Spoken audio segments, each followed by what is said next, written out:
¿Qué pasa, futboleros? Bienvenidos una semana más a Footkeeper. Es el cuarto programa del mes y por eso vamos a repasar una liga más desconocida, y hoy hemos optado por el fútbol holandés. Dentro sumario.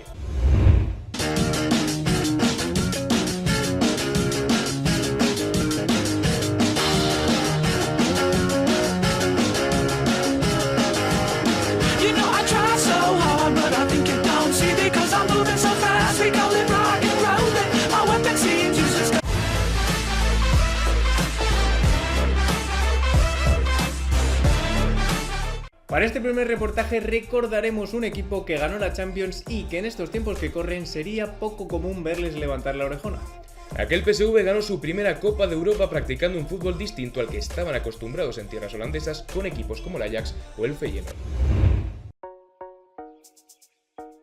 Los años dorados del fútbol holandés se entienden a partir de la naranja mecánica, pero el estilo delicado y el romanticismo de la idea sobrevivieron principalmente en el Ajax y en el Feyenoord.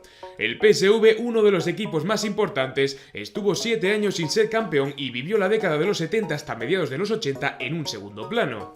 Por ese entonces el mundo del fútbol se preguntaba si la única manera de ganar era el fútbol total.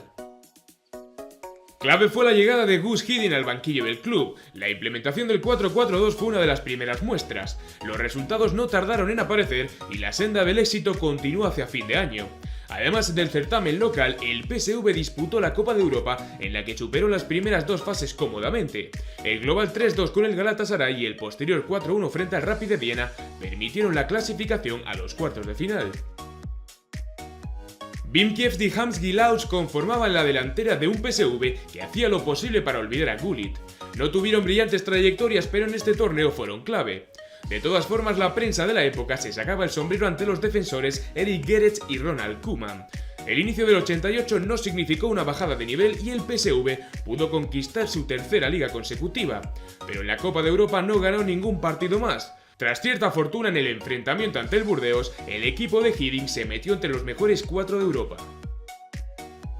En la otra llave, el Real Madrid eliminó al Bayern de Múnich de Matthaus y se relamía con un nuevo título para la famosa Quinta del Buitre, pero el conjunto holandés no pensaba achicarse. La ida en el Santiago Bernabéu acabaría con 1-1 gracias al tanto del empate de Linskens, y en la vuelta aún muchos no entienden qué pasó. Nuevamente el PSV se defendió como pudo y los reiterados intentos del visitante chocaron con el brillante Van Breukelen. Así fue que el resultado se estacionó en el 0-0 para alegría de Hiddink y su especie de catenaccio. Los 4 empates consecutivos por cuartos y semifinales llevaron al equipo neerlandés a la final. Paradójicamente, en el año en el que fue campeón de Europa no ganó ningún partido por ese torneo. Fiel a su costumbre, la final contra el Benfica volvió a ser un empate. Desde el punto de penalti, con la maldición de Bela Gutmann sobrevolando las expectativas lusas, hubo efectividad del 100% en los primeros 10 penaltis, pero entonces Van Breukelen apareció para darle al PSV su única Copa de Europa.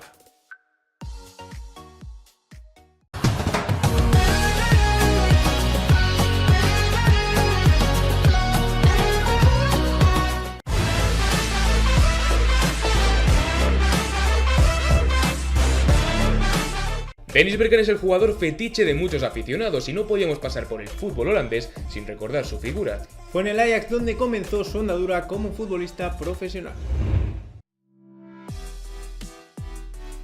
El jugador con miedo a los aviones empezó su carrera en su ciudad de origen. Con 14 años recién cumplidos, el holandés ingresó en la academia del Ajax, donde comenzaría a ofrecer grandes dosis de sus habilidades con una pelota en los pies. En 1986, tan solo 3 años después de su llegada al club tulipán, Bergkamp despegó para no bajar nunca más de lo más alto. En su primera campaña como profesional, disputó 23 encuentros, no pudo levantar el trofeo de liga, pero sí se llevó la Copa de los Países Bajos.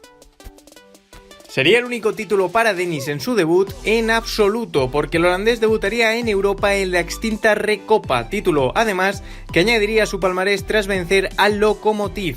Se asentó en el primer equipo, aquel delantero que desprendía grandeza se hizo un hueco en el 11 a base de goles y buenas actuaciones y llevó al Ajax a lograr la Eredivisie en la 89-90 tras un largo periodo de sequía. Otro ejemplo de su peso fueron los 29 goles que anotó la siguiente campaña. Logró reinar en Europa una vez más con el equipo de su infancia. En 1992 añadió otro título a las vitrinas del Ajax tras vencer al Torino en la final de la Copa de la UEFA con la regla del gol doble del equipo visitante, que aún seguía vigente por aquel entonces. Le quedarían 3 campañas más en el fútbol neerlandés, tiempo suficiente para conseguir una Copa de Holanda y la Supercopa. A nivel individual fue el máximo goleador de la Eredivisie en sus últimas 3 temporadas y elegido como futbolista del año en 2 ocasiones. Sus cifras goleadoras y su capacidad de leer el juego llamaron la atención de varios grandes de Europa. Como el propio Dennis contó tiempo después, su entrenador de aquel entonces, Johan Cruyff, le aconsejó que no fichase por el Real Madrid, con quien lo tenía prácticamente sellado, así que hizo las maletas y puso rumbo a Italia, la que él consideraba la mejor liga del momento, para jugar de la mano del Inter de Milán. A partir de ese momento, el resto es historia del fútbol.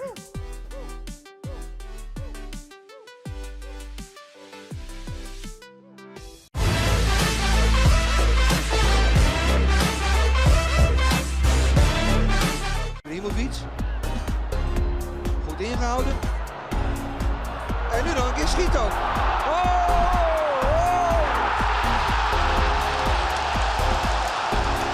Maradona. Zidane. Zij kunnen het. En Ibrahimovic ook.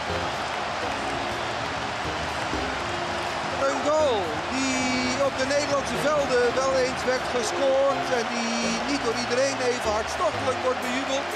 Want er zit nog wel wat oud zeer.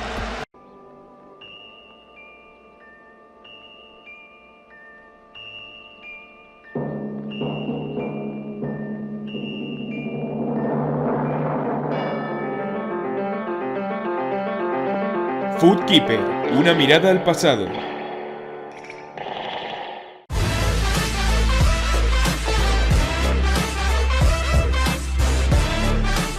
Para el partido de hoy no viajaremos muy atrás en el tiempo y nos iremos hasta 2002. Borussia Dortmund y Feyenoord dieron todo un espectáculo sobre el césped para que finalmente los holandeses se llevasen su segunda Copa de la UEFA. Het stadion trilt van emotie. Voorafgaand aan het duel eerste minuut stilte.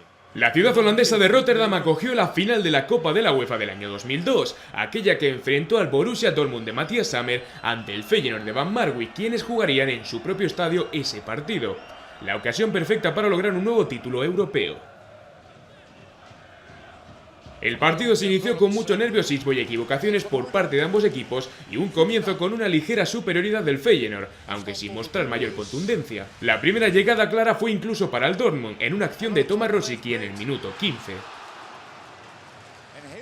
Los esfuerzos ofensivos del Dortmund se vieron truncados en el minuto 33, cuando un mal pase de Larriken obligó a Jürgen Kohler a derribar a Thomasson dentro del área, lo que le costó no solo un penalti en contra de su equipo, convertido por Pierre Van Hooijdonk, sino la tarjeta roja en el día de su despedida. La inferioridad numérica y el segundo gol que llegó en el minuto 40 mediante un excelente libre directo de Van Hooijdonk hicieron creer al término del primer tiempo que la final ya estaba resuelta. Sin embargo, el Dortmund se rebeló contra ese pronóstico al comenzar la segunda parte y en la primera acción logró provocar un penalti que significó el descuento por medio de Marcio Amoroso. El tercer gol del Feyenoord lo anotaría Thomasson en el minuto 50 tras una ingenuidad de la zaga del Dortmund, que se quedó esperando un fuera de juego. Tampoco sirvió para sentenciar definitivamente el compromiso, ya que el Borussia Dortmund siguió apretando y descontó una vez más con un golazo de Jan Kohler en el minuto 58, con lo que el partido volvió a quedar abierto con un Dortmund que presionaba y daba ventajas atrás que hacían peligrosos los contragolpes del Feyenoord. El desgaste físico del Dortmund se notó ya en los minutos finales, cuando la presión bajó un poco, aunque el equipo alemán siguió siendo el que más hacía por el compromiso. No obstante, el esfuerzo no les alcanzó y el Feyenoord pudo alzar en su propio estadio la Copa de la UEFA.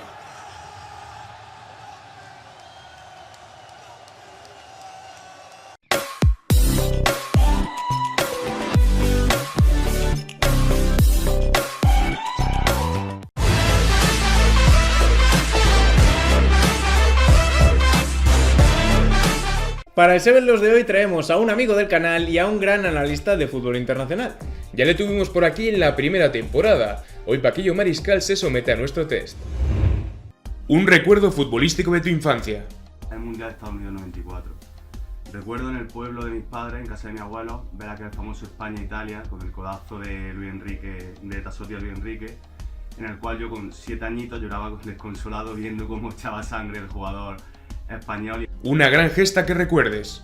Creo que la final de Estambul de la Liga de Campeones del 2005 entre Liverpool y Milán es la mayor gesta que yo recuerdo en el fútbol. Un jugador retirado. Voy a hablar de Robert Pires. Quizás no es uno de los jugadores de todos los que he retirado de mayor calidad o de mayor talento o que todo el mundo recuerde. Pero yo recuerdo en mi adolescencia cuando retransmitía Teledeporte o Televisión Española la Premier. Recuerdo aquel Arsenal de Invencibles con Henry, con Bergkamp, y a mí me encantaba muchísimo el francés. Robert Pires de la banda izquierda era un jugador espectacular. Un entrenador que te haya marcado. José Mourinho, sin lugar a dudas. Creo que lo que hizo el portugués con el Oporto, después con el Chelsea, el Inter, el Madrid, revolucionó mucho el fútbol. Una ciudad. Florencia. Florencia es una ciudad bellísima, donde todo está relacionado con el arte, y el Artemio Franchi, a pesar de ser un estadio tan antiguo, tan clásico, creo que transmite y emana muchísimo fútbol. Un estadio. Wembley. Wembley es la cuna del fútbol, Inglaterra es la cuna del fútbol, pero Wembley, que he tenido la posibilidad de visitarlo, me parece muy preparado como todo lo que hay en Inglaterra, y por supuesto un campo que uno se sienta allí y se vive el fútbol en las venas. El fútbol para ti es... El fútbol es mi vida, el fútbol es un medio de trabajo, el fútbol es mi pasión y el fútbol es lo que me hace sentarme cada día delante de la televisión o del ordenador para disfrutar como un niño pequeño.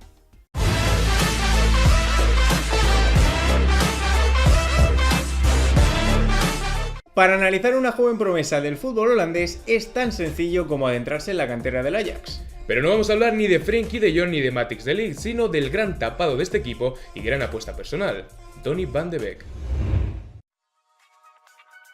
En un Ajax plagado de jóvenes promesas, Donny van de Beek se ha elegido como una de las piezas claves de este ambicioso proyecto, pero sin acaparar los grandes focos, siendo clave desde las sombras, dejando que varios de sus compañeros se planten ante el gran escaparate que es el fútbol europeo. Perteneciente a la cantera Ajaxiet, desde hace más de una década, a sus 21 años, acumula prácticamente 100 encuentros con los holandeses, participando de forma directa en casi una treintena de goles. En el habitual 4-2-3-1 de Erik ten Hag, Van de Beek actúa desde la media punta tras la referencia ofensiva, pero si la situación lo requiriese, el holandés podría partir desde el doble pivote como vimos en el encuentro ante la Haya hace un par de semanas. Una de sus mayores virtudes es la visión de juego. Los extremos del Ajax se surten continuamente de balones verticales al espacio del propio Van de Beek, algo que combina a la perfección con su velocidad y una conducción excelsa para superar líneas con la pelota pegada a sus pies. Destaca por su inteligencia a la hora de recibir y orientar, entendiendo tanto su rol como el de sus compañeros. Dejarle recibir sin oposición es un error. No tiene nada que envidiar a los centrales con los que se enfrenta en cuanto a físico. Su 1,83 de altura le permite ganar duelos aéreos e incluso jugar de espaldas a portería con un zaguero encimándole. Pero no solo con balón es un gran futbolista, sino que sin él es incluso más incisivo ofensivamente hablando. Pese a que posee un disparo portentoso, hay un factor que lo convierte en poco peligroso, la precipitación con la que lo realiza. Los números hablan por sí solos, y es que Van de Beek ha intentado 30 disparos esta temporada, de los cuales solo un 13% han ido a portería. Tan solo tiene 21 años, pero posee la mentalidad necesaria para dar el salto a un equipo grande de Europa y ser importante. Las ofertas están ahí, pero aún le queda terminar su etapa de madurez en Holanda. Y hasta aquí el 15º programa de Footkeeper, y antes de nada, sí, este señor que hay aquí detrás es Beckenbauer, pero se nos ha olvidado cambiarlo. Como siempre, no olvidéis dejar vuestras sugerencias y comentarios abajo, dad like, suscribiros y nos vemos la semana que viene con más. ¿Hoy con qué canción toca despedir? Caigo. Think About Me. Para el Seven de hoy traemos a un amigo del canal y gran especialista en análisis internacional. Aquí Paquillo Mariscal desde Colombia, estamos en medio de las elecciones